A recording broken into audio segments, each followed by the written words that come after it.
ci studio iRadio ITV comme ni ñu ko waxee am nañu ñaari gan yu indi fii ci studio bi di Émile Wardini di membre conseil économique et social di cadre di intellectuel ànd tamit ak Demba Seydi di yore li xamante ne mooy publier ce que vous payez di tamit di cadre intellectuel li ñu waxtaanee mooy thème mbirum politique la. dañoo constaté que maanaam cadre yi intellectuel nag moo ngaa jàng arabe moo ngaa jàng français moo nga jàng fu nekk intellectuel moom laajul maanaam comme ni ñu ko Sénégal di xalaatee intellectuel ku génn école rek la waaye mun naa nekk fu ne waaye ñooñu bëri si ñoom dañoo bëddu mbirum politique te bu ñu nekkee ci réew mi di maanaam di cas souvent naan politiciens ñu yàq réew mi politiciens ñoo def li alors que ñoom am nañu xam-xam am nañu lu bëri xamante ne mën nañu ko indi xëy na coppite ci mbirum réew mi ni muy doxee boo leen gisee ñu tàbb thème boobu fan yii passé gis ngeen Cheikh Tidiane Mbaye nekkoon directeur Sonatel nekk cadre bu mag ci Sénégal ñu jëloon ko conseil spécial war a liggéey conseil économique et social benn moment mu génne communiqué nee na commentaires yi ak yooyu moo tax mu renoncé ci loolu Émile Wardini lu tax ñii di cadre yi ñii di intellectuels yi de plus en plus ñu dudd politique. Alassane jërëjëf maa ngi lay gërëm di la sant ci invitation bi nga ñu oo ci question boo xam ne elle est effectivement très intéressante parce que ni nga ko waxee ñu bëri dañuy toog seen biir salon di kaas naa woy dëkk bi politiciens ñoo ko yàq dëkk bi journalistes yi ñoo ko yàq mais ni ko suma xarit Idi Thiam di waxee rek contestation bi di sa salon lay yem boo lekki ba si biir fees nga toog wax ba sa xol sedd boo paree dem tëdduwaat nelaw li waral loolu nag yaakaar naa ne bon plusieurs raisons bokk na ci. D'abord, il y a ce qu'on appelle une rupture générationnelle. Man, qui gëm-gëm à partir de 2000, li xew expliqué na lu bëri. ndaxte man mi di wax ak yow j'ai été un militant syndical très actif à l'époque quand j'étais à l'université demoon naa ba am problème ak président Senghor ba mu dàq ma fi ma attaqué ko gagné ko et à l'époque bon on était mais xam nga temps bi ñuy xeex dafa am ay valeurs ak ay principes yu taxoon ñuy xeex. bu nekkee ne def politique la simplement dans l'optique de conquérir le pouvoir am na ñu bëri ñoo xam ne intéressé wu leen man mi yàlla xam na ne au départ ba ma dem université c'était ça mon objectif. J'ai été un des premiers lieutenants d'Abdoulaye Wade. Malheureusement cette aventure n'a pas connu long feu parce que entre-temps dama dem dugg banque Société Générale di fa liggéey te yu mel noonu boo fay liggéey dañu ne naan première règle obligation de réserve doo def politique ndaxte clientèle bi nga yore moo tax. loolu moo tax ma xawoon na sori mais xam nga def politique Alassane du activisme politique c'est pas ça. bépp Sénégalais boo xam ne yaa ngi yeewoo ci réew mi d'accord ci règle yi nga xam ne moom la constitution bi consacré pour ñi nga xam ne ñoo bëgg a ànd doon benn former une nation di liggéey yaa ngi yeewu di xëy di liggéey yaa ngi dundal sa doom yaa ngi créer de la richesse yaa ngi fay sa ay impôt ak sa ay taxes. yaakaar na ne c'est une certaine manière de faire de la parce que faire de la politique c'est pas seulement de l'activisme politique liggéeyal sa réew mun nga ko def de 10 000 façons que ça soit le militaire que ça soit l'infirmier le professeur ñun ñëpp dañuy liggéeyal seen réew c'est des gens qui quelque part ont compris le bon sens de la politique parce que la politique c'est pas seulement conquérir le pouvoir c'est gérer les affaires de la cité de manière intelligente de manière prospective de sorte que mu mun a amal njëriñ askan bi pour man loolu mooy politique. mais bu nekkee ne pour dem ci mbedd bi di saagante di xeexante def politique un moyen de réussir sa vie personnelle non ça nous interpelle te wax nga boo demee dans les pays européens quels sont les gens qui viennent en politique ce sont des gens yoo xam ne dañoo dem liggéey def ay preuves réaliser ay affaires yu mag jël seen expérience boobu indi ko nag dans la gestion de la chose politique mais chez nous c'est pas la même chose boo seetloo bu baax. ñii ñëw en politique en général bon c'est plus souvent des militants et à ce niveau-là le gros reproche que moi je peux faire c'est que les formations politiques c'est une responsabilité première qui est la formation politique de le militant defuñu ko Alassane Samba man moo ñëwee naan sama askan dafa feebar li leen dal métti na ma dama ci bëgg a jóg mais day fekk ñoom ñi nga xam ne ñoom la concerné ñu nangu jóg ci ba may dem aux élections locales en latmin ma musuma def politique musuma jël carte parti politique Ali Haïdar qui est un ami moom waxoon Émile comme que tu es de Latmingué bëggoon naa daal suma parti xamuñ ko fi nga dem aux élections locales et ça a été ma première expérience pour vivre et voir comment ça se passe mais Alassane problème yi nga xam ne moo amoon ci gox boobu ci nga xam ne fa laa juddoo man c'était pas mes problèmes à moi parce que maa ngi sant suñu borom xëy na peut-être yàlla am na loo xam ne wërsëgal na ma ko. je ne me sentais pas concerné directement. mais damay nag fii laa juddoo fii laa jàngee sama wërsëg fii la tàbbee kon nag am na lu ma yoreel Latmingué. ma ne kon danaa dem ànd ak ñoom et bi ñuy dem campagne su ma discours lan doon dama ne leen lii ñuy xeex tey pour que yéen seen dundin gën a baax dama koy def parce que dama bokk ak yéen juddoo fii c'est une obligation pour moi. mais Alassane gars yi booy wax discours boobu ça ne les intéresse pas xam nga lu intéressé. nga ñëw ñu xool sa poche ndax am na luy génn boo joxee ñu tàccu la bu keneen ñëwee ñun ñu ko on appelle ça la chaise du politicien ku ñëw ñu génne seen table rek la sa chaise ba pare di xaar looy joxe mais Alassane tu te rends compte en fin de compte que combat bii ngay dem te nga xam ne da nga koy jël par solidarité parce que tu es un enfant du pays ña nga xam ne ñoom la concerné intéressé wu leen man de c'est le sentiment que j'ai eu. ndaxte mënu ma ñëw ne yow da ngaa feebar dama lay dimbali pour faj la ba pare war laa neexal pour faj la. Alassane war problème. Demba est-ce que loolu boo tax yow benn moment duggoon nga ci politique nga génn ci li waral loolu. waaw jërëjëf Alassane di nuyu Émile di nuyu auditeur iRadio ak seen téléspectateurs yëpp di ñaan ngeen may ma aussi ma dolli jaalewaat askan wi julliti yëpp. parce que da ngeen waxtaanee politique ak intellectuel. te Seyda Mariama Niass yal na ko yàlla yërëm. doonoon fii intellectuel bu mag. pare doonoon politique. dans le sens ou conception bi ko Émile jox léegi ak bi nga ko jox bi ngay introduire. njëriñal askan wi. waaw parce que dafa doonoon jigéen yoo xam ne bu jàmbaare ma xam ko ci lu mu doon liggéey mës naa collaborer ak moom ñaari at ci lu muy liggéey. ma gis koo xam ne champion la ci politique champion la ci intellectuel. li Émile wax effectivement. dama koy dëggal parce que man j'ai été acteur politique pendant longtemps jeunesse socialiste laa nekkoon ba 2017 bokkoon aussi si ñi nga xamante ne membre fondateur Osez l'Avenir ak Maître Aïssata Tall Sall bi parti socialiste amee tous les bruits mi ngeen suivre en 2014 mais effectivement li problème bi dëggantaan mooy conception ak perception li nit ñi jàppee politique ak ñun ñii di seetaan nu ñu leen di gisee mooy problème bi. parce que ni bu ñuy dugg politique demuñu ak projet de société bu leer amuñu benn expérience particulière boo xam ne dinañu gisee noonu dëkk bi te lii mooy doon problème bi lii laa yaakaar ne mun naa ko ci dolli bu fekkente ne tey jii booy politique ci sa gox nga jàpp ni accès à l'information mooy le principal problème ma jàpp ni amul ko gën a yelloo yow mii Alassane dem wax ak askan wi ne leen pour ñu mën a bokk ci du ñuy doxalee Sénégal foog d'abord ñuy jot ci xibaar yi donc loolu nekk contribution. Contrairement Sénégal politique dafay doon loo xam ne pour se réaliser la ndax nga mën a tekki la parce que gis nañ ni mooy yoon bu gën a yomb pour nga tekki mu yoon bu gën a yomb pour nga am immunité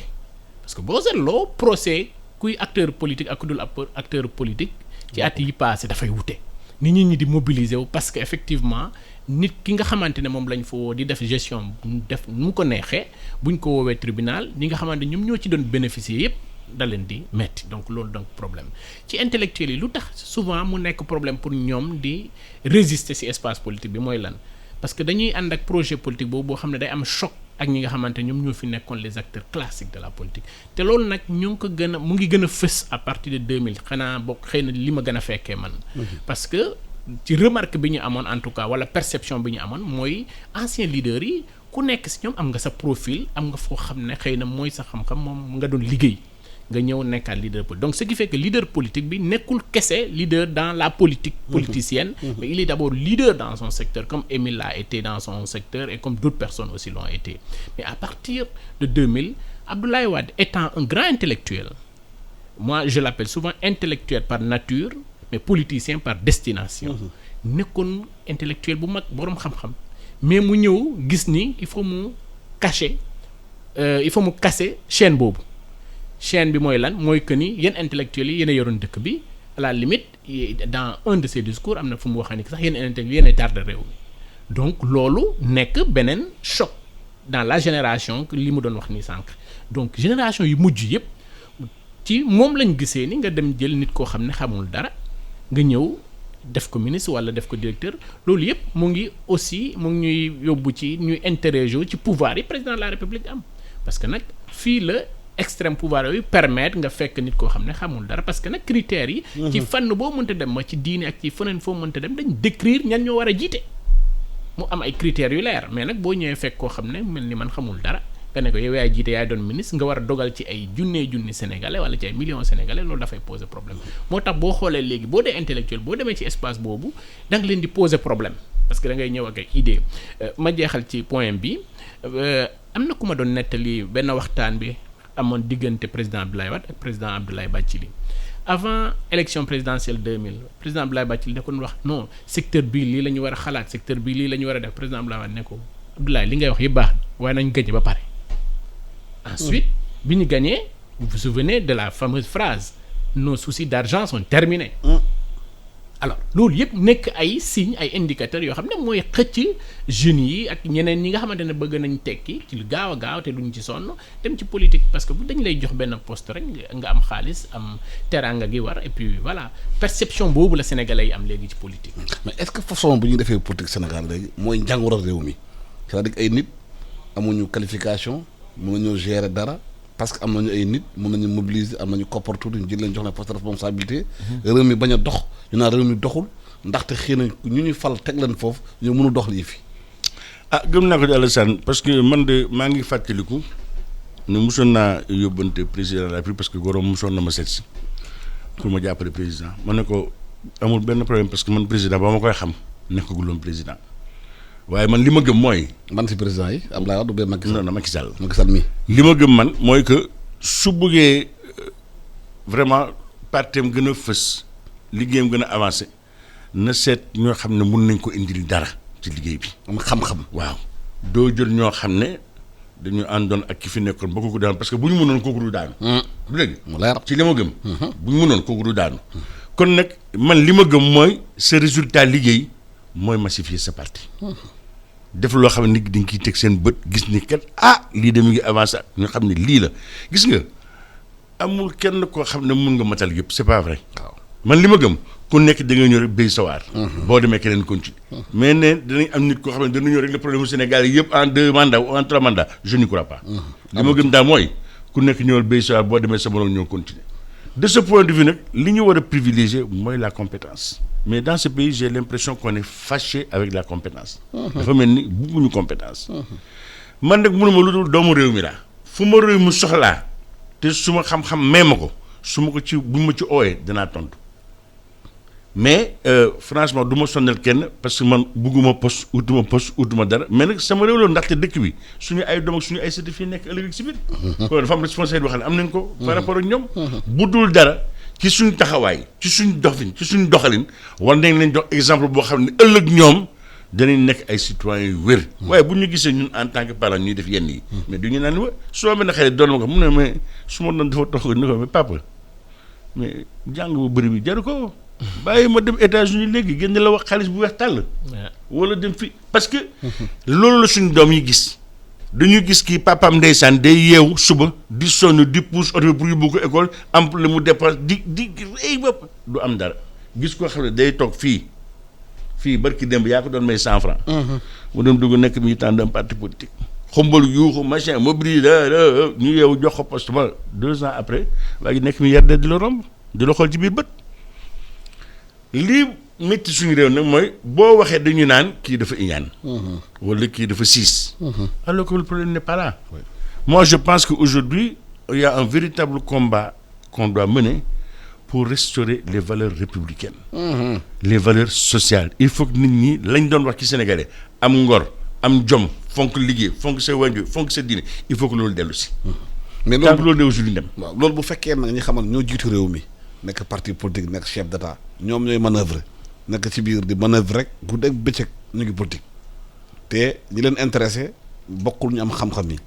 ñi xam ne ñoo indi militant ñoo indil naka la réew mi di changer ci loolu est-ce que loolu moo tax intellectuel di ragal def politique parce que Cheikh Tidiane Mbaye bi ñu ko nommé du mu bindee communiqué yi nee na commentaire yi parce que dañ lay saaga ci réseaux sociaux yi di la wax li nga xamante xëy amul am na nga xamante seen liggéey yëpp su boo ngoon mooy toog ci réseaux sociaux yi di saaga rek liggéey wuñu góoruñu matuñ ku ñu indi ñu saaga la takkal la tiiñal la à la limite inventé la ay choses mu tax politique cadre yi di daw def politique. waaw boo xoolee ci ñaari fukki at yi passé Alassane y a eu beaucoup d'intellectuels yi ñëw jóge seeni secteur ñëw defi politique te boo ci xoolee ñoom ñëpp ñu ci musana am responsabilité politique yàgguñu ci responsabilité politique boobu y compris Cheikh Tidiane mais boo jëlee ñi gën a bees ñi professeur Amsatou Sow Sidibé collaboré nag président Macky Sall 6 mois la durée professeur Malick Ndiaye collaboré nag un des rares bi ci xaw a yàgg tuuti mooy professeur Ismaïla Madior Fall et vous avez vu effectivement comment fu mu mujjee à la limite ma jàpp ni rek que dafa am critère fondamental boo xam ne aussi bien boo demee sànq wax naa ko ci diine ci constitution ak texte yi yëpp dañ koy teral ba mu leer pour wax ñan ñoo war a jiite ci diine dañ lay naan tànn leen si ñi nga xamante ne ñoom ngeen jàpp ni mën nañu première chose premier critère bi wóolu ngeen leen te mën nañu yor dëkk bi ngeen dénk leen responsabilité yooyu am nañu ay charte historique yu nga xamante ne avant suñu constitution di ñëw ñu tëral nañ loolu yëpp fii mais donc bu ñu bàyyee loolu indi ñaari enjeu ci politique tant que dindiwuñu leen si situation bi du gaaw a changer mooy enjeu financier bi ki wax na ko léegi c'est-à-dire que da ngay xëy politique mooy lay permettre nekkoo woon dara nga jóge ci zéro ñëw ci milliardaire en un temps record ci Sénégal gi en tout cas politique rek moo la ko mën a may ensuite deuxième chose enjeu de pouvoir excessif yi nekk autour de l'autorité du président de la République parce que président de la République la yoon may mu fekk la yow it nga nekk koo xam ne xamoo dara comme li ma ko waxee sànq mu def la premier ministre wala def jox la poste bu ko neex di la jox alal gu bëri te du rendre compte à qui que ce soit mais est-ce que loolu pose un problème éthique mais non seulement poser un problème éthique mais dafay nekk contradiction ak li intellectuel bi di woote parce que nga jël ko mel ni Émile bu muy dugg ci politique moom il s'est déjà réalisé donc wut dërëm ci leader taxu koo jug mais bu fekkente ne déjà képp kuy dugg ci politique parce que dañuy xool ci critères diw yor na ci parti am lay adhéré ji ça pose problème ensuite boo jëlee ci campagne yi ni leaders yi ak président de la République yi compris nu ñuy dépenser xaalis bu bëri ci dëkk yi donc nga gis ni critère fondamental bi tax nit ñi adhéré ci parti boobu wala di la votel au lieu que mu nekk objectivité dafay nekk sukkandiku léegi ci diw moo am xaalis moom la ñu war a mën a votel boo demee ci gox yi ci même dans les quartiers les plus reculés boo demee ki nga xamante ne moom mooy acteur politique yi mooy fay jënd ordonnance ak fay soxla yi moom la ñu gën a am tendance votel plutôt que intellectuel bi ñëw proposer leen nan lay solutionner en un temps record seen problème yi réew donc ce qui fait que yow miy nekk intellectuel boo ñëwee à la limite da ngay fàtte nit ñi dañuy naan dafa bëri wax ay théorie yu muy indi ñun daal mënuñ ko déglu donc c'est à la limite loolu mooy doon le problème fondamental sànq wax naa ko choc lay doon entre yow mi intellectuel bi vous avez vu beaucoup de candidats Jacques-Louis Senghor déjà en 2007 boo ñëwee président Ibrahima Fall ñëw na fii ñoom ñëpp ils ont essayé avec un bagage ak une idée claire de comment ils pourraient redresser ce pays là mais malheureusement sénégalais yi politiciens lañ bëgg ki si wax na ko sànq politicien moo leen gënal loo gis mais est-ce que question de fond bi du dañu nekk ci réew démocratie bi maanaam valeur démocratique yi àndut ak ndóol bi c'est-à-dire population ñu ngi ci benn ndóol bi nga xamante ne ñoom nekk ci benn urgence bi nga xamante ne du ñu calculer li leen di wax pour ñoom na naka jóoni rek waa gis nga boo demee ci dëkk yu ndóoloon te doon ay référence tey wala ñu nekkoon ay dëkk yoo xam ne zéro développement yu mel ni ay Singapour yu mel ni ay Qatar on a suivi l'évolution de ces pays là mais nit yi dañ tànn ñi nga xamante ne ñoom lañu yaakaar ni ñoo mën ñoo am contribution particulière boo xam ne mën nañ koy nit ci dëkk bi mais koo xam ne moom li ko soxal mooy am xaalisam bu bëri toog di wax lu ko neex ci télé moo tax aujourd'hui même le discours politique quand parfois vous voulez interroger le discours politique lu tax mu mel nii saagante mais dëkk yooyu Singapour amul ay sëriñ xamante ne dañ lay menacer ay jinne ak yooyu karab mais effectivement parce que ku nekk xam loolu différence bu rëy la parce que dëkk yooyu amul ay sëriñ xam dañuy toog di menacer nit ñi ay jinne ay kërëb pour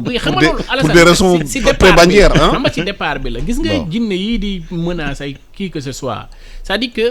ma delluwaat ci sunu sëriñ yi nga xamante ne ñoom ñoo yelloo titre sëriñ dugguñu ci ay histoire que di liggéeyal nit di liggéey nit wala di xeex nit wala di njabar nit ay njabarkat yi ñoo fi c'est des trompeurs ñoom ñoo fi bëri donc ma jàpp ni li ko waral mooy encore une fois c'est parce que ñun définir nañu ñan ñoo war a yor ëllëgi réew mi c'est ça le problème parce que li mel ni kër gi boo tànnee ku la neex ñëw def ko fii te xamul dara ci nu ñuy réaliser benn émission wala amul benn vision de ce que la télé ou la radio doit devenir, mais malheureusement fi ngeen jëm voilà du neex. bon est-ce que réew mi laaj ñu tëggaat lu bëri ci réew mi. Alassane man gëm naa ko xam nga boo xamante ne dañuy yeew suba teel ne la man damay def lii boo ma deful naa la envoyé jinne naa def lii kërëb parce que derrière tout ça y a des calculs financiers et prébandiers. moom laa la wax rek restaurer les valeurs républicaines. xam nga il faut que ñuy waxante dëgg. dëkk bi dañuy toll foo xam ne wax sa xalaat. ku nekk day wax lu ko neex. loo xam loo xamul man mënoo ma wax loolu ma xamul. loolu tax tout à l'heure pour revenir sur le cas de Cheikh Tidiane man dama ne. su nekkee ne damaa jël une décision. la tax ma jël ko ma gëm ko. mun nga ñëpp mun ne ça ne me changera pas parce que c'est ma conviction personnelle. Aujourd'hui, dans le choix des hommes, c'est la Constitution qui consacre le pouvoir de nomination dévolu au président de la République. Mais est-ce que pouvoir bi ëppul. Non ëppul il faut l'encadrer simplement. man de la ma fàttaliku temps wu Senghor bu waraan nommé dañ doon shortlist 3-4 noms en fonction d'un certain nombre de critères. daf enquête de moralité. enquête de moralité compétence tout. ñoo tegal ko il y a 4. man maay patron bi maay tànn ku ma neex ci 4 yi. waaw mais léegi da ngay gis ni xamante ne ñu fal leen mais da ngay yéemu ci yàlla da ngay tax si génn. peut-être la proposition c'est de dire oui au pouvoir de nomination dévolu au président mais un pouvoir encadré qui obéit à une certaine procédure, c'est-à-dire définir un cahier des charges pour les différents profils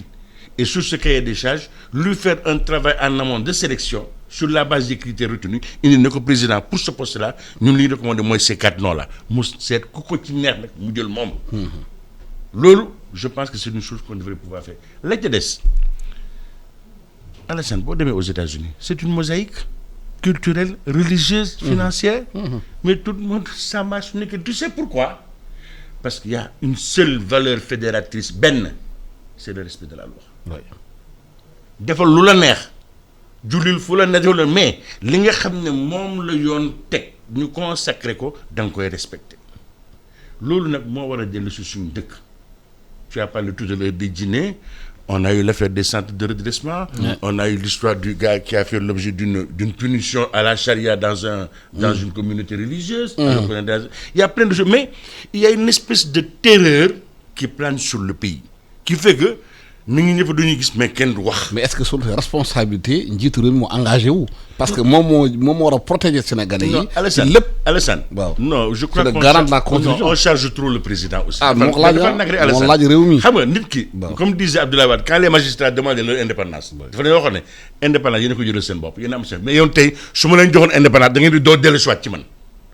gis nga am na yenn taxaw yoo xam ne man. J'aime le président Macky Sall,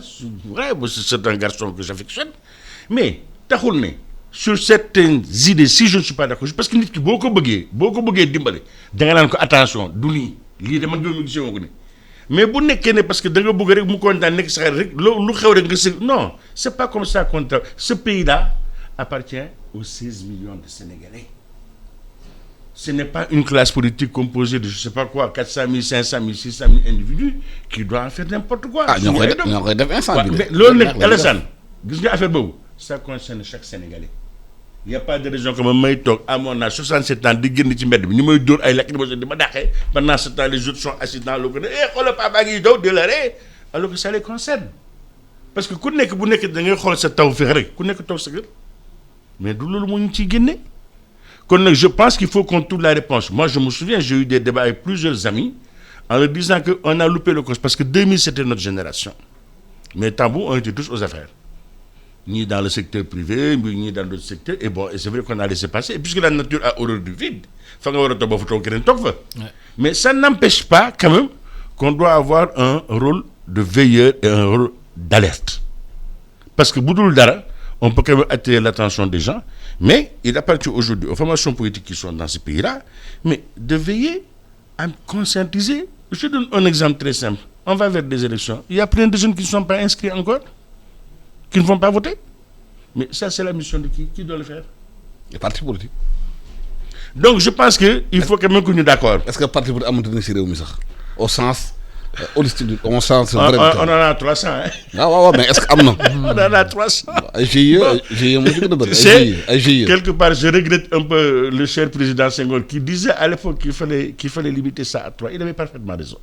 À l'époque, nous, on l'avait combattu férocement parce que ce monsieur avait 50 ans d'avance sur nous. C'est mon point de vue. Maintenant, les gens peuvent ne pas être d'accord.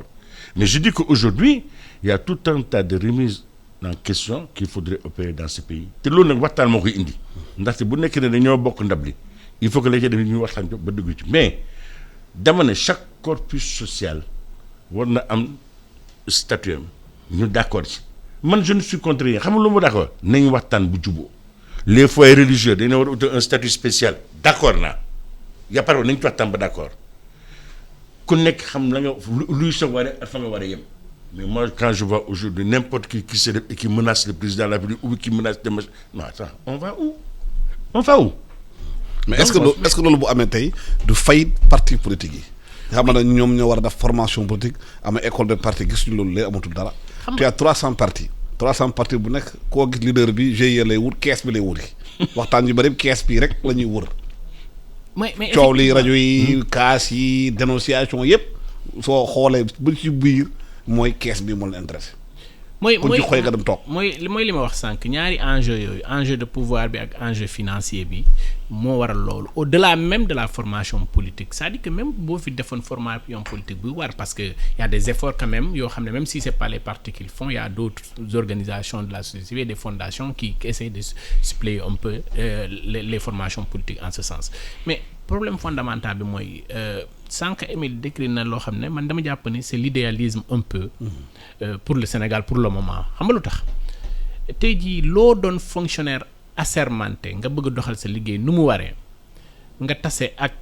une personne d'influence parce que am na benn mbokk boo xam ne dafa am niveau de responsabilité politique bu kawe il suffit que nga bëgg a appliquer yoon kookoo lay woo à la limite dissuader wala intervenir ci de sorte que menacé la wala ñu dàq la parce que nag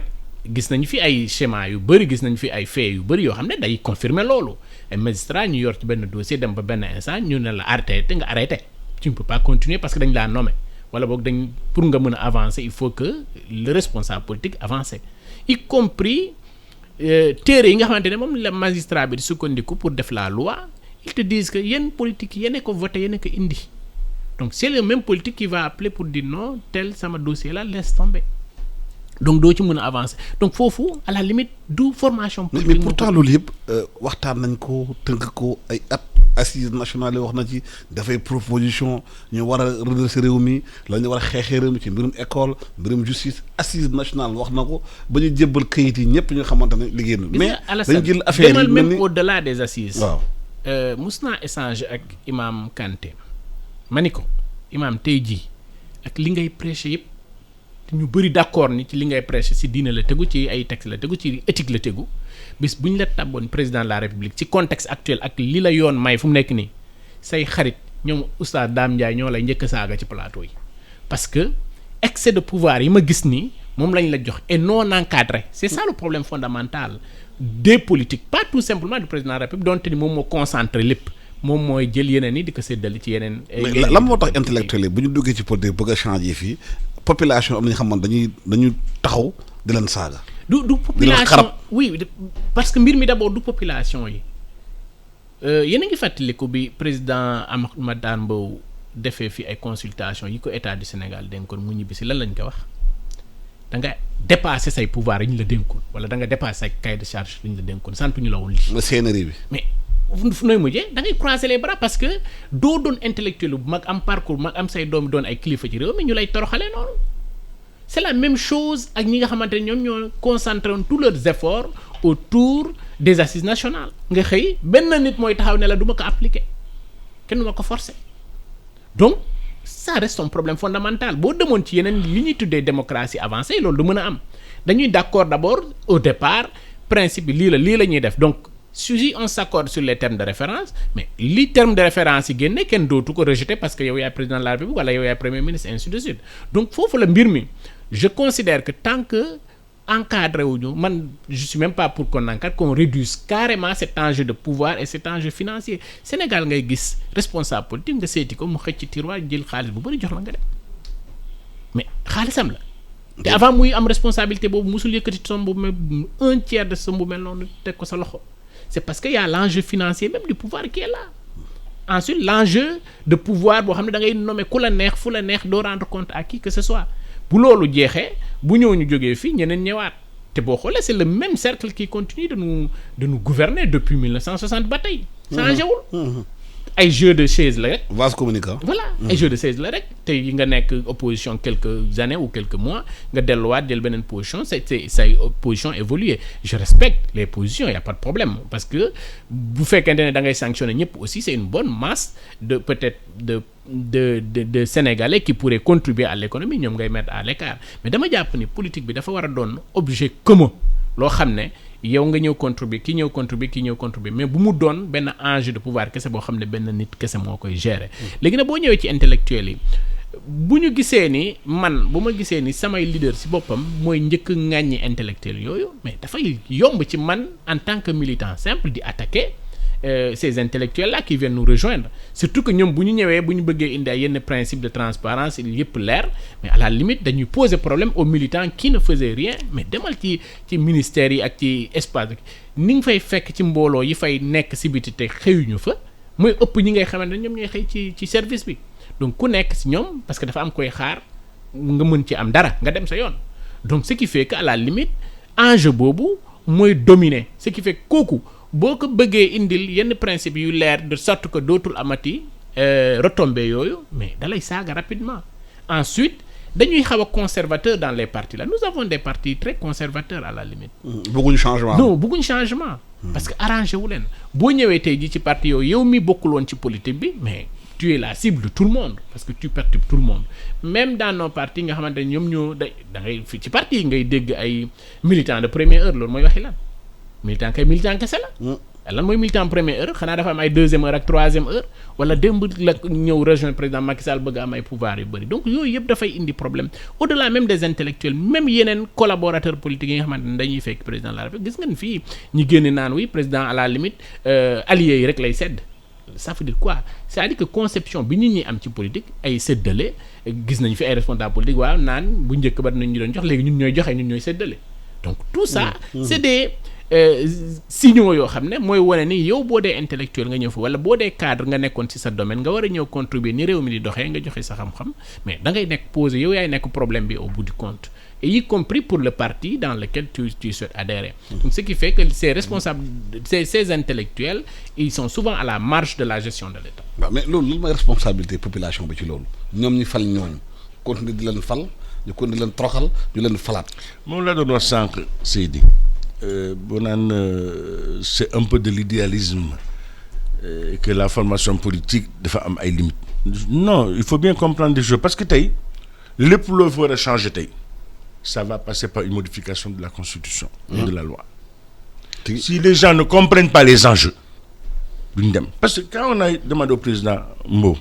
de travailler sur les propositions de réforme constitutionnelle bi mu liggéeyee ba pare jébbal ko président ñoo ne lii ak lii ak lii laa retenir lii mais en fait on a eu une mouture définitive qui a été soumise au référendum. Oui. Mais pour nga xam de quoi on parle mun a apprécier ndax da ngay voter oui ou non day fekk nga am formation boo am formation dem. un ami me disait mais Émile très honnêtement est-ce que tu penses que la voix de ton gardien a la même valeur sur le plan électoral que ta voix? Pas du tout. Mon voix boobu 10 000 la wala 5 000. Comprendre nga donc la formation politique est fondamentale parce que tey la garantie la plus sûre que nous pouvons avoir en termes de contrôle c'est la capacité des citoyens à apprécier des décisions qui sont soumises et qui doivent être consacrées mais bu dee loolu mënuñ ko am mais on fait passer n'importe quoi. Et tant que c'est consacré par la loi mënutoo ci dara.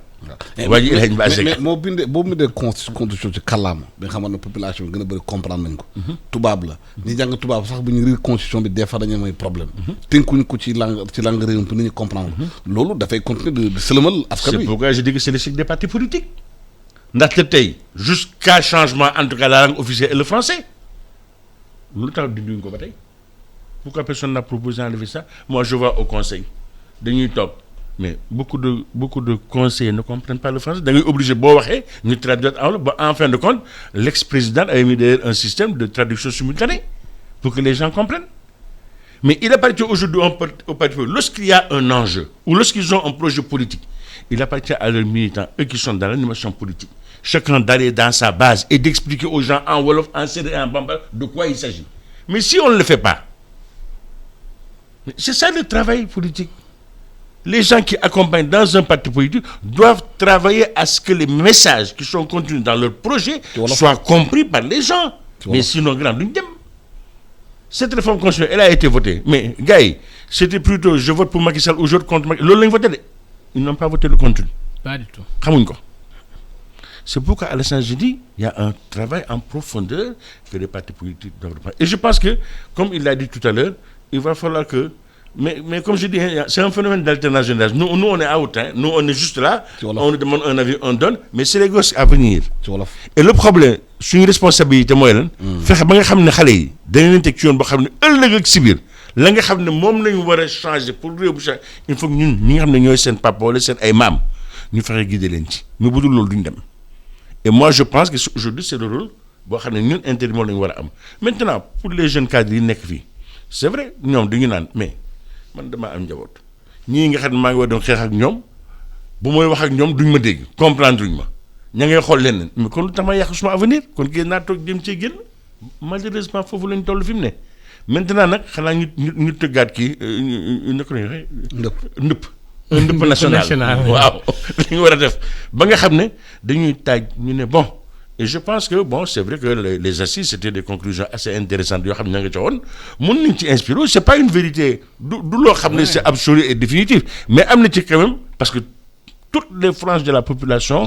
avaient parti man bokk ci laa bokkoon d'accord et je pense que am na ci ay xalaat yu rafet yoo xam ne tey bu ñu ñëwoon teg ko fii dinañu dimbale je pense qu'il va falloir maintenant que ñu fexe ba xam ne suñu doom yi man damay toog de temps en temps comme ça juste Alassane damay laaj sama benn neveu naka le président assemblée nationale xamu ko barke yàlla xamuñu dara ñoom ce qui li leen intéressé tey malheureusement et ça aussi c'est peut-être un peu une faute de l'État. Internet. Ah oui malheureusement loolu lañ gën a xam ce qui se passe à l'extérieur du xaw seen biir dëkk moo tax ma ne nag Alassane et je pense que vous la presse aussi am ngeen ci rôle bu ngeen war a jouer je pense que dans le cadre des émissions que vous faites il va falloir peut-être recentrer un peu vos interventions sur des débats yoo xam ne dina permettre xale yi ñu gën a xam ne réew mi seen réew la et que ëllëg ñoo ko war a yore et que les questions majeures il faut qu'ils s'y intéressent et je pense que yéen am ngeen aussi une responsabilité à jouer. xam nga keroog maa doon déglu yow doon bi ngeen dox ci l'histoire de l'emploi des jeunes. J'étais en train de me mordre les doigts parce que sur cette question-là Alassane nañu waxante dëgg. quand mu dikk liggéey amul Sénégal c'est pas vrai xam nga lu fi am dañ ñoo wax ne liggéey xaalis kenn du ko liggéey dañ koy laaxaat ci.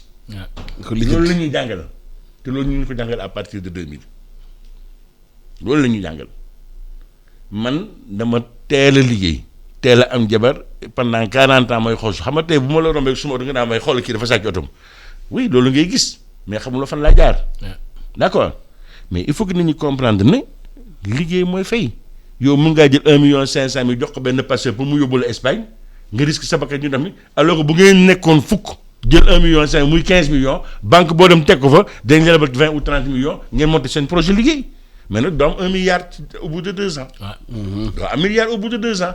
loolu nag mooy exemple yu bon yi nga xam ni moom lañ joxe. mais est-ce que xale yi dañuy gis politiciens justement. moom la dëgg la dama ne mooy exemple yu bon yu ñu joxe yi. dara yeewu moom laa am ay milliards. mooy exemple yu bon yu ñu joxe yi. loolu tax na loolu dañ ko war a liggéeyaat tey ndaxte tey ñun ñëpp d'accord nañ ci lenn at bu nekk y a plus de 100 000 jeunes qui arrivent sur le marché du travail. sans compter les réseaux qui existent déjà xam nga ñooñu moo leen fay salaire ñoom ñëpp. donc forcément c'est l'entrepreneuriat la solution et notamment l'entrepreneuriat agricole man moom laa gëm. man ab Saloum Saloum la béykat la mais je suis désolé mais il y a plein de choses à faire Ablaye kii Alassane il y a plein de choses à faire te ñun suñu responsabilité tey mooy xëy na peut-être ñu toog encadrer les jeunes man dans mon village j'ai dit aux jeunes au lieu ngeen di dem Dakar di nekk ci mbedd mi di yaay ay ñàkk fay mais kaay leen toog fii j'ai sorti un tas d'idées yoo xam ne j'étais prêt à les accompagner ànd ak ñoom encadrer leen utal leen la formation technique auprès de l'ITA s'il le faut utal leen les financements auprès des banques mais keroog bi ma leen waxee ne attention lii du xaalis Émile Wade xaalisu nguur gi la bu ngeen ko lebee ko fay gendarmerie lii bu fa la gaal gi tàbbi déggatoo kenn parce que pour ñoom toujours dañ leen habitué ci loolu boo ne financement rek si financement à fond perdu la ñuy xool mu li ñu ci mën a am léegi nanguwuñ travailler dans la durée pour tabax seen réew Alassane wax ji foofu la nekk. Il y a certes des manquements yoo xam ne war nañ ko corriger je suis d'accord mais il faut que tout le monde y mette la main te Alassane Oudé ni mu la gisee rek noonu la lay ëwee. yaa am sa fayda bopp. man de tey bu ma nekkoon ci place boo xam ne dañ ma ko jox muy responsabilité boo xam ne ça concerne l'État muy loo xam ne pour askan bi la boo ma buggee def loolu lu ma d'accord du ma ko def boo ma ci buggee force ma déwélu sa poste dem suma yoon. parce que man bu may ànd ak yow nga nekk ci lu dul dëgg dinaa la ko wax ne la attention ñu ngi juum wax la lu tax su ma waxtaanee gis ne lii mënoo ko nangu ma déwélu suma yoon moo tànk dem suma yoon parce que du ma ànd ak ci yow loo xam ne jiwul loolu mooy lu honnête mais loo xam ne mu ne waaw nag nga bëggee mu sotti mënul sotti grand nañ def ndëpp national. ndëpp national bi mooy nañ waxaat naka la ñuy àndee. ce commun vouloir de vie commune. exactement nañ ko redéfinir. ñu waxtaan ko ba jubóoy tëri ko te bu ñu ko tëyee nañu fexe nag am autorité boo xam ne dana fexe ñëpp respecter la loi doit être générale et impersonnelle et s'appliquer à tout le monde mais quand il y a un sentiment d'impunité lii la mën a dal yow du ma dal man. mais loolu du sotti Alassane. pour lan au nom de quoi da nga maa gën wala dama laa gën. yooyu lañ war a corriger gis nga bu ñu demee ba corriger yooyu yaakaar naa ne yàlla mën nañu dimbali ñu génn ci te fi mu nekk fi ñu toll nii ak mbas mi dal suñ kaw nii bu ñu resserré wul les coudes. dana métti de. loolu moo jaaxal lu bëri mbas mi mu ñëwee dugg ci réew mi yàq lu bëri te compétence ñu soxla ko ci mun a diriger réew mi redresser réew mi ñu gis na compétence yi ñoom dañoo béru parce que même ci mbas mi nee nañu recherche bi ñu war a def yëpp c'est vrai que am na jéego yu daw ci def waaye ñi war a toog gérer loolu ñoom ñu ngi beddeeku taxaw politiciens yi xamante ne xëy na seen compétence bëriwul ñu jox leen yi fii xamuñ fu ñu jaar. est-ce que duñ dem ci mur. dañ leen bedduwuñu ñoom seen bopp c'est-à-dire que ci volontairement ou volontairement mooy que kiy décider mooy jàpp ni man ñi nga xamante ne ñoom mooy ne oui monsieur le président de la république sànq wax nga lu am solo ci wàllu assemblée nationale nit ñi duñu xam sax contenu bu ñuy voter mais mieux c'est parce que parfois l'exécutif ci boppam moo leen naan santuma leen ngeen xam li contenu bi li ma leen sant mooy voter leen ma. mais est-ce que loolu mënuñ def loi même bu ñu choisir ki war a nekk député moom benn niveau d'étude ou niveau de compétence. mais xam nga loolu lu koy régler ci arabe la ci français ci leneen. mais tant que nous sommes dans cette logique de tirer les élus de l'Assemblée nationale des partis tout simplement parce que foofu la ñu ëpp foofu la ñu gën a bëri boo xoolee liste indépendante yi du ñu fi am ñaar wala ñetti député première chose deuxième chose c'est le leader du parti par sa volonté moom mooy toog ci saalam. bind Alassane neex na ma dinaa ko def premier ci liste bi ma def Fatou deuxième liste troisième liste Émile ainsi de suite donc sans à la limite même se concerter donc bu fekkente ne yow ci législature bi tu n'as pas obéi aux ordres du président de la République wala aux ordres même du chef de parti à la limite mandat bi si topp yow dootoo bokkati ci liste yi donc loolu ça pose un réel problème boo jógee ci loolu nga ñëw même au niveau de nomination encore une fois je l'ai dit mais dama jàpp ni nous sommes des pays très pauvres c'est comme ça que je les considère très pauvres mais foofu exécutif bi moo war a jouer le rôle moteur de l'ensemble de ces problématiques yi nga xamante ne ñoom moom la ñuy traiter exécutif bi kese mooy xëytee ji par sa volonté décider que ni désormais bu ñuy def liste député dootul nekkati liste nationale yi parce que liste nationale yi mooy problème bi tout le monde donc cherche à plaire au chef du parti pour nga mën a bokk ci liste nationale su ko defee nga mën a am chance nekk député mais bu fekkoon ne dañ ne ku nekk dañ lay élire sa dëkk boobaa yow sa dëkk buñ leen bu dee yow yaa leen doy par ton expérience ak li nga xam li nga war a mën a contribuer wala déedéet gëmuñu la dañuy gëm koo xam ne tax day taxawaalu mais ils auront choisi amul benn problème mais ñoom ñoo tànn kooku donc ça va permettre maintenant à ces intellectuels là de se retrouver dans le schéma boo ñëwee ci élection locale yi di jëm ci ay communes yeeg ainsi de suite mais tey jii bu dee da ngay dem élection locale il faut que le parti te fasse un mandat loolu mooy waxi lan ñu defal la mandat ndax nga yow nga mën a bokk présenter au nom du parti à la base donc ça reste un autre problème réel boo xam ne du permettre intellectuels yi ñu mën a bokk dans la chose politique donc loolu nekk frein donc moo tax ma ne la dañ leen bedd de façon parfois volontaire ou parfois de façon involontaire de sorte que dootuñu gis seen bopp ci schéma yi li ngay gis nii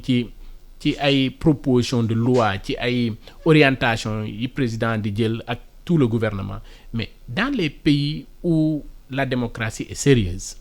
dañuy dem consulter d'abord les universitaires ku nekk ci sax sa domaine. parce que réew yu développé yi dafa am benn lënk ba mu diggante université. ak pouvoir politique bi. bien sûr surtout en termes de recherche. en termes de stratégie ak yooyu. mais c'est ça nguur gi dañuy sukkandiku ci xam-xam. mais Alassane lu tax borom ñëpp xam-xam yi reconnaître la say statut de journaliste c'est parce que dafa am foo jaar benn école bu ñu la formé nga génn fa bokk ci meilleurs yi donc tey jii bu ñuy def ci une loi portant sur ce secteur là lu tax duñ la consulter lu tax duñu consulter ñi la formé aussi ñoom ñëpp toog parce que man dama jàpp ni la meilleure des lois mooy loi boo xam ne dafa c'est la loi qui fait le consensus de la majorité de la masse boo xam ne comprendre na enjeu boobu loolu mooy la meilleure loi mais bu dee da ngay toog fële defar loi boo xam ne da nga koy envoyer assemblée nationale et puis on retrouvera toujours le même mécanisme de la majorité qui va dire oui le président de la République. Vous vous souvenez de certains présidents de groupe parlementaire ñi doon toog yëkkati loxo di gëstu xool kan moo yëkkatiwul loxo ci groupe bi mu bind sa tur bu séance bi jeexee mu dem envoyer sa tur ci président de la République après nga am séance d'explication avec le président de la République donc yu mel noonu moo tax au bout du compte on a beaucoup plus de talibés yi jébbalu au niveau du leader du parti plutôt que des militants engagés et formés sur la base de leur connaissance. mais Émile enjeu yi fu mu toll nii ak adduna bi nu mu méttee ak compétition bi internationale bi ci lu bëri est-ce que réew mi bu ñu faram-fàccewul yëf yi gën ko changé waat bu ñu moytuwul dañuy dem ci guuta. dina métti bi nag yaakaar naa ne fii au Sénégal yàlla may nañu chance ñu am les ressources qu'il faut que ça soit les ressources humaines. waaw mais est-ce que am ressources yi utiliser nañu pour njëriñu réew mi. moom laa lay wax dama ne am nañ on a ce qu'il faut pour togg ceebu jën bi ndax bëgg nañ ko nag boole de manière harmonieuse ba mu mun a joxe résultat ça c'est une question de volonté politique mais cette volonté politique là encore une fois je dis elle doit être contrôlée et orientée par les Sénégalais eux-mêmes parce que quel que soit par ailleurs les agendas qui décident mais c'est des gens qui vont dans les urnes mais ñooñu il faut que ñu xam fu réew mi toll lu mu laaj lañ war a changer naka lañ war a liggéey pour bu ñu demee war a tànn ñu xam ne ñuy tànnee. mais est-ce que am nañu conscience boobu fu réew mi toll ñooñu est-ce que am nañu conscience. loolu tax may la am nañu conscience fu réew mi toll. loolu tax may la aujourd'hui en attendant que ce travail de formation porte ses fruits il y a dans le corpus social des autorités qui sont là les autorités religieuses les autorités traditionnelles les autorités politiques les autorités familiales ñëpp ñoo ci war a def seen loxo ndaxte xale bi génn ci mbedd ma yar baa ngay commencer ci biir kër ga. école bi moo koy yar. yow boo jàngalul sa doom un certain nombre de règles du école moo koy école xam-xam la koy jox. yar gi yow la. je pense que au niveau éventuellement des centres religieux des pouvoirs religieux am nañ aussi une responsabilité ndaxte tey j'ai toujours dit que pour moi les familles religieuses devraient être les premiers entrepreneurs agricoles du Sénégal. Tous les problèmes que nous avons tey. bu ñu foyer religieux yi taxawoon organiser ko je pense que danañ ko régler parce que am nañu la chance am ndigal nit ñi déggal nañ leen. am nañu doole xaalis ñàkkuñ ko am nañu ay xale yu am xam-xam donc aujourd'hui je pense que chantier wu ñoo ko waroon jël d'accord. Au niveau politique il y a tout un tas de choses yoo xam ne war nañ ko mën a def aujourd'hui quand on a fait la première phase du Covid ba état bi génn ci 1000 milliards ñu répartir ko pour faire des appuis moi personnellement j'étais pas d'accord. J'ai dit que cet appui-là devait être consacré au moins à 50% au renforcement du tissu sanitaire. Des moyens sanitaires. Wow. Aujourd'hui mi ngi nii ñëwaat na fu ñu jëm. Tous les hôpitaux sont hyper pleins. Il y a plus de lits d'hospitalisation, il y a plus de lits de réanimation. Les gens sont obligés d'aller chez eux. Vous pensez qu'on va encore sortir 1000 milliards pour la deuxième? Mais mënuñ ko. Tu prends l'exemple du Ghana. Quand on a fait un appel à solidarité à l'endroit du secteur privé gars yi joxe wuñ xaalis xam nga lu ñuy def. dañuy dem construire benn hôpital de niveau 5 foog na xaw ma 6. grande capacité loolu lañ matérialiser parce que li ñuy ut lan la destination finale quoi c'est le bien-être des Sénégalais. mais loolu résultat leader la. Ghana boo amee dafa am leader transformationnel. bu indi réew mi changé réew mi. jël raw lañ li mu def ci Ghana. moo des ci Ghana ba léegi. waaw mais nag soo waxee boobu la ñu am ñun suñu leader yi. mais xam nga Ghana c'est un processus boo xam ne ça a évolué de longue date. waaw d'accord. Et qui a abouti à ce genre de résultats. Je pense qu'on va s'y mettre. Depuis 1960, ñu ngi ko xam. Oui, je suis d'accord mais Alassane, il vaut mieux tard que jamais. Je pense qu'aujourd'hui cette génération booy yi ñii la ñoom ñooy changer yëf yi. Et je dis que nous avons nous en tant qu'anciens la responsabilité ànd ak ñoom teg leen ci yoon weccu xalaat ak ñoom mais ñoom combat boobu ñoo ko dem porter seen combat la. Et je dis que oui am nañ moyen génn ci pour autant que ñun ñëpp ñu toog waxtaan d'accord fii réew mi toll fi mu war a jëm. ak danger yi nga xam ne moo fi nekk ñu fexe fàtte ne ku nekk fàtte sa bopp. mais xam nga bu ku nekk buggee taxaw fëgg ci dënn ne man la doo ci génn nit ki bu ngeen bokkee nekk mbooloo ngeen di am lu ngeen di ut te mu doon loo xam ne pour réew mi la da ngay d'accord bu nekk na xam naa ne Alassane ni lii moom ko gën a yelloo ndax te moo gën a damay d'accord nekk ci gannaawam mais bu ku nekk buggee jiitu ne man la doo ci génn te loolu yëpp lan moo c'est comme il le dit l'appétit du pouvoir ku nekk bugg loolu la. mais est-ce que espoir yëf yi dina changer. waaw am na espoir parce que dama jàpp ni benn universitaires yi cadre yooyu ñuy tudd intellectuels yi dañu war a migrer. ñëw imposer wu dans la scène politique. xeex boo xeex buñ la saagaa nga des parce que defoo ko ndax ki lay saaga. da nga koy def par patriotisme pour ce pays là nga gëm ni comme si politique yi ñoo ko mën a changer ñoom ñoo fiy voté ñoom ñoo fi indi constitution bu bees ñoom ñoo fiy dem laaj voix yi nit ñi voté leen te tant que bokkoo ci mbir mi mënoo ko changer donc il faut entrer sans keroog si benn université bi nekk fii dem nañ fa di animer benn conférence ak professeur El Hadj Omar Diop mu am ku naan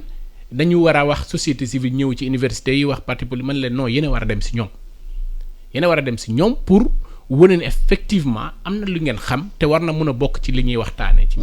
mais xoolal 1960 ba tey avant 60 sax 48 le Sénégal commencé fii di voter mais ba tey on a des problèmes de fichier électoral. de problèmes de procédure électorale de problèmes de carte électorale mais ça pose toujours un problème lu tax te pourtant solution yaa ngi fi. c'est donc ça reste un problème man jàpp ni j'ai espoir mais il faut que intellectuels yooyu accepter ñëw xeex ci terrain bi. bokk ci mbir waaw temps bu jox nag jeex na man di gërëm Émile Wardini di membre conseil économique social et environnemental Demba Seydi di coordonnateur régional de l'ONG Publiez ce que vous payez dañoo waxtaanee mbirum intellectuels yu cadre yi cadre rek du sax jàng école rek. mu nga nag cadre arabisant mu nga nag cadre traditionnel ñu dugg ci mbirum politique bi fekk politiciens yi foofu. pousse leen pour ñu bàyyi réew mi sinon ñoom ñu yàq réew mi ñu ngi gërëm di leen sant.